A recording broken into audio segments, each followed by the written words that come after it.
지난해에 이어서 올해 연초부터 4차 산업혁명에 대한 관심이 뜨겁습니다. 오늘은 4차 산업혁명에 따른 정책 방향에 대해서 알아보겠습니다. 한양대학교 과학기술정책대학원 김상선 교수와 함께합니다. 안녕하세요. 안녕하세요. 네, 4차 산업혁명 요즘 참 자주 듣는 단어인데 네. 이게 어떤 건지부터 좀 설명을 해주시죠. 워낙 많이들 소개가 돼서 알고 있는데 사실은 그러니까 어떤 분들은 뭐 농업, 제조업, 서비스업 다음에 4차 산업이냐 이렇게 말씀하시는 분도 있다고 하는데요. 네. 사실은 이제 4차 산업혁명은 지난해 초에 다보스 포럼에서 클라우스 슈밥 회장이 주창한 뒤에 세계 각국에서 화제가 되어서 논의가 되고 있는 그런 거고요. 역사적으로 볼 때는 1차 산업혁명 이후에 18세기 말에 전기기관이 있었지 않습니까? 예. 그 전기기관을 통한 어떤 기계적 혁명이 있었다면은 2차 산업혁명은 전기의 힘을 이용해서 이제 대량 생산이 일어났고 3차 산업혁명은 컴퓨터를 통해서 자동화로 대표할 수 있는 그렇게 볼 수가 있고요. 4차 산업혁명은 사실은 현재 진행형이다 이렇게 말씀드릴 수가 있겠습니다. 4차 산업혁명의 핵심 기술로는 최근에 이제 언론에 많이 노출이 되는 것처럼 AI, 인공지능, 또 사물인터넷, IoT라고 하지요. 빅데이터, 또 무인자동차, 3D 프린팅, 또 가상현실, 버추얼 리얼리티라든가 AR, 증강현실 이런 기술들이 중심이 되고 있고요. 한마디로 이제 AI 플러스 ICBM이다 이렇게들 얘기를 많이 해요. 그러니까 AI 인공지능 기술하고 ICBM이라는 것은 IoT를 통해서 C는 이제 클라우드에 그 데이터를 저장해서 네. 이렇게 모아진 B는 빅데이터들을 M은 모바일을 통해서 이제 산업으로 꽃을 피운다. 이렇게 해서 이제 AI 플러스 ICBM이라고도 하지요. 근데 4차 산업혁명의 특징이 뭐냐?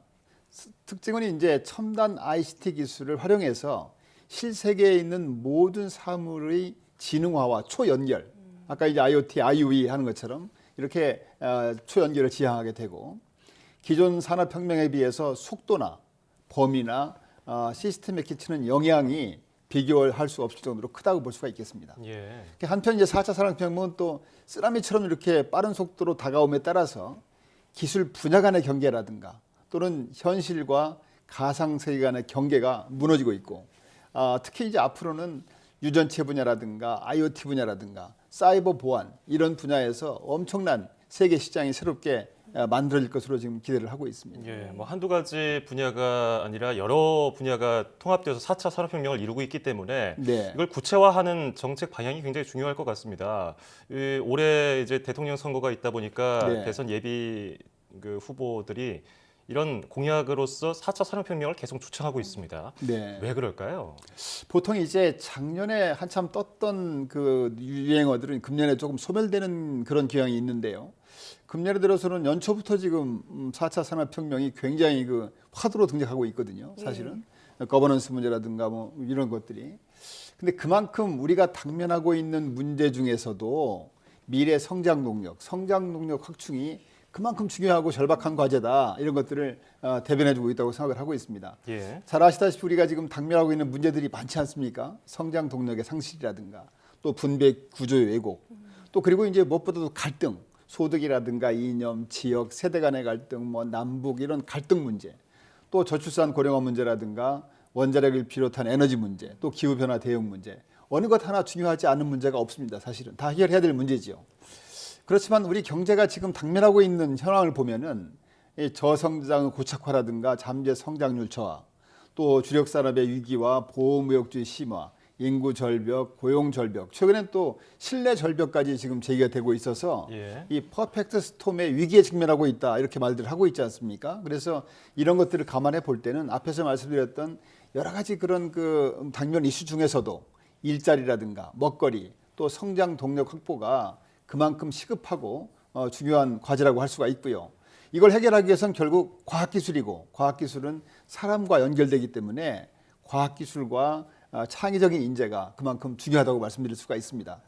여러 번 말씀드린 것처럼 이제 오늘날 과학기술은 이 제조업 경쟁력뿐 아니라 삶의 질이라든가 각종 사회 문제 해결 또 국가 안보라든가 정치, 문화, 예술, 체육 이런 모든 분야 발전의 중심이 되고 있어서 국정 운영도 이제 과학기술 중심의 국정 운영, 과학기술 중심의 국가 발전 이런 것들을 도모해야 될 때라고 생각이 되고 있습니다. 예. 2, 3년 전보다도 지금 더 빠르게 지금 다가오고 있다는 게 피부로 느껴지거든요. 네. 그렇다면 이 4차 산업혁명에 대해서 어떻게 좀 대응을 해 나가야 될까요? 이게 얼핏 보기에는 이제 빨리 대응을 해야 되지 않습니까? 네. 그러다 보니까 즉 과학계라든가 이런 데서 과학기술은 빨리 실용화시키고 돈 되는 연구를 해야 되고 이렇게 주장하시는 분들이 많이 있습니다. 또 어떤 분들은 무슨 소리냐, 지금 이제 멀리 보고 긴 호흡으로 기초 원천 기술을 많이 해야 되겠다. 그렇게 이제 종종 뭔가 아규먼트를 하게 되는데요. 제가 볼 때는 어느 한쪽만 그렇게 주장할 일은 아닌 것 같습니다. 단기적으로는 발빠르게 과학기술 ICT를 활용해서 대응을 하고 동시에 긴 호흡을 가지고 세계적인 기초 원천 성과 창출을 위해서 그를 통해서 미래를 준비하는 노력을 병행해야 된다 이렇게 볼 수가 있습니다. 단기적으로는 발빠른 대응을 위해서는 이제 우리가 지금 과학기술 ICT 기술이 상당 수준에 올라와 있기 때문에 이 기술을 기존 산업에 융합해서 기존 산업을 고도화시키고 또 R&D 성과를 바탕으로 한 창업이라든가 신산업, 신시장 창출을 가속화시키고 또 대학이나 출연연 이런 공공 섹터에서 나오는 연구 성과를 확산, 활용, 실용화에 중점을 두어 나가는 한편 또 이제 세계적인 원천 성과 창출을 위해서는 하고 싶은 연구, 잘할 수 있는 연구에 몰입할 수 있는 환경을 만들어준다든가 또 한우물을 팔 수 있는 신명나는 연구 분위기를 조성해주고 또 연구 인프라나 지원 인력 확충하는 문제, 자율과 안정적인 연구 여건 조성 이런 데 중점을 둬야 될 것입니다. 예. 그래서 예전에 교수님이 말씀해 주셨던 뭐 신진 연구자들을 위한 뭐 생애 첫 연구 같은 그런 네. 정책도 계속해서 나오는 거 아니겠습니까? 그러면은 효율적으로 우리가 이 4차 산업혁명을 대응하기 위해서는 어떤 점을 염두에 둬야 될까요? 힘을 모아야 되겠죠. 그래서 그런 의미에서 이제 두세 가지만 말씀드리면은 첫째가 여야를 불문하고 초당적으로 함께 참여하고 함께 육성 지원을 해나가는 여건을 만들어가야 되겠다 이렇게 봅니다. 사실 성장 동력 확보하는 문제가 여야가 있을 수가 없는 문제잖아요. 예. 다 합해서 해야 되기 때문에. 근데 그런 의미에서 보면은 사실 현 정부에서 나름 이제 열심히 노력을 해서 창조 경제 관련 정책들이 좀 이제 어떤 본 궤도에 올라온 것들이 있지 않습니까? 예컨대 뭐 엔트러프로너십을 통해서 창업 분위기가 지금 이전과 다르게 굉장히 올라오고 있다든가. 그래서 이런 정책들이 다음 정권에서도 정권이 바뀌었다고 그냥 확 바뀌는 게 아니라 지속적으로 추진이 돼야 되겠다 그런 말씀을 드리고 싶고요. 두 번째는 이제 부처 간의 유기적인 연계 협력입니다. 특히 이제 공공 부분, 그러니까 출연연구소나 대학에서 창출된 기초 원천 성과가 중단되지 않고 다음 개발 연구로 이렇게 이어질 수 있도록 이런 데 협력을 해야 되고요.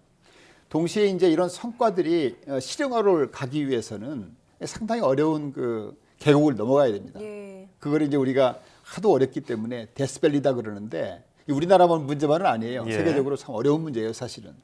근데 데스밸리 문제를 넘어가기 위해서는 신기술 제품이 나오면은 이 각종 진입 장벽이 있어요. 그 다음에 이제 거기에 관련되는 법 제도라든가 덩어리 규제가 많이 있습니다. 예를 들어서 지금 우리가 원격 진료라든가 자율주행차라든가 예. 새로운 기술들이 나오면은 새로운 기술을 적용할 수 있는 법 제도도 미치지 못하고 또 거기에 각종 규제가 있기 때문에 이런 것들을 해소하기 위해서는 이 과학기술 관련 부처하고 수요부처가 긴밀히 협의를 해서 그런 걸 풀어나가지 않으면 아무리 기술적으로 개발된 성과라 하더라도 꽃을 피우고 열매를 못 맺지요. 그럼 후발자가 따라와서 그냥 그렇죠. 투과하지 않겠습니까? 예. 그래서 그런 의미에서 이제 굉장히 유기적인 협력이 필요하고요. 마지막으로는 이제 그런 의미에서 보면은 이 요새 과학기술 거버넌스 문제도 많이 지금 쟁점이 되고 있는데 과학기술 거버넌스를 검토할 때에도 정부 각 부처가 유기적으로 연계 협력할 수 있는 체제가 뭔지 그런 데 중점을 두어서 고민해야 될 것으로 보고 있습니다. 말씀하신 것처럼 최근 정치권을 중심으로 과학기술 거버넌스가 활발히 논의 중인데 네. 특별히 강조하고 싶으신 부분이 있는지 좀 짧게 들어볼까요?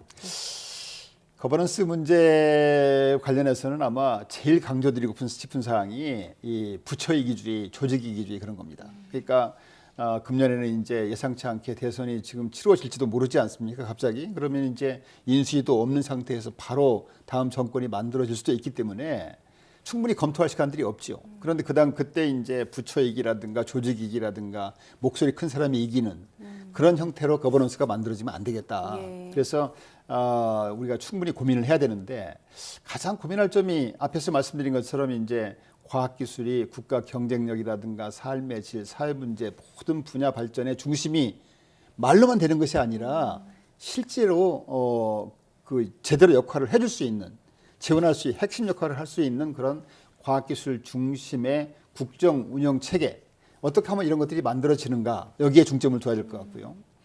두 번째는 이제 과학기술 특성이 결국 사람이 하는 거고 현장에서 하는 거기 때문에 사람 중심, 현장 중심 그리고 철저하게 자율과 안정, 지속이 가능한 체계가 되어야 되고요. 세 번째는 이제 어떤 부분적인 문제 해결, 땜질식 처방이 아니고 이번에는 정말 전반적이고 근원적인 그러니까 패러다임 체인지의 중심을 두고 그런 체제를 구축해야 되겠다는 것이고요. 마지막으로는 이제 이 과학기술 거버넌스나 이런 것들이 매 5년마다 지금 반복되는데 이번에는 그런 것들이 아니고 향후 50년을 바라보고 적어도 10년, 20년 지속될 수 있는 지속 가능한 체계를 만드는데 중점을 둬야 될 것으로 보고 있습니다. 예. 네. 자, 오늘은 연초부터 뜨거운 4차 산업혁명의 도래에 따른 대응 또 정책 방향에 대해서 알아봤습니다. 지금까지 한양대학교 김상선 교수와 함께했습니다. 고맙습니다. 감사합니다. 고맙습니다.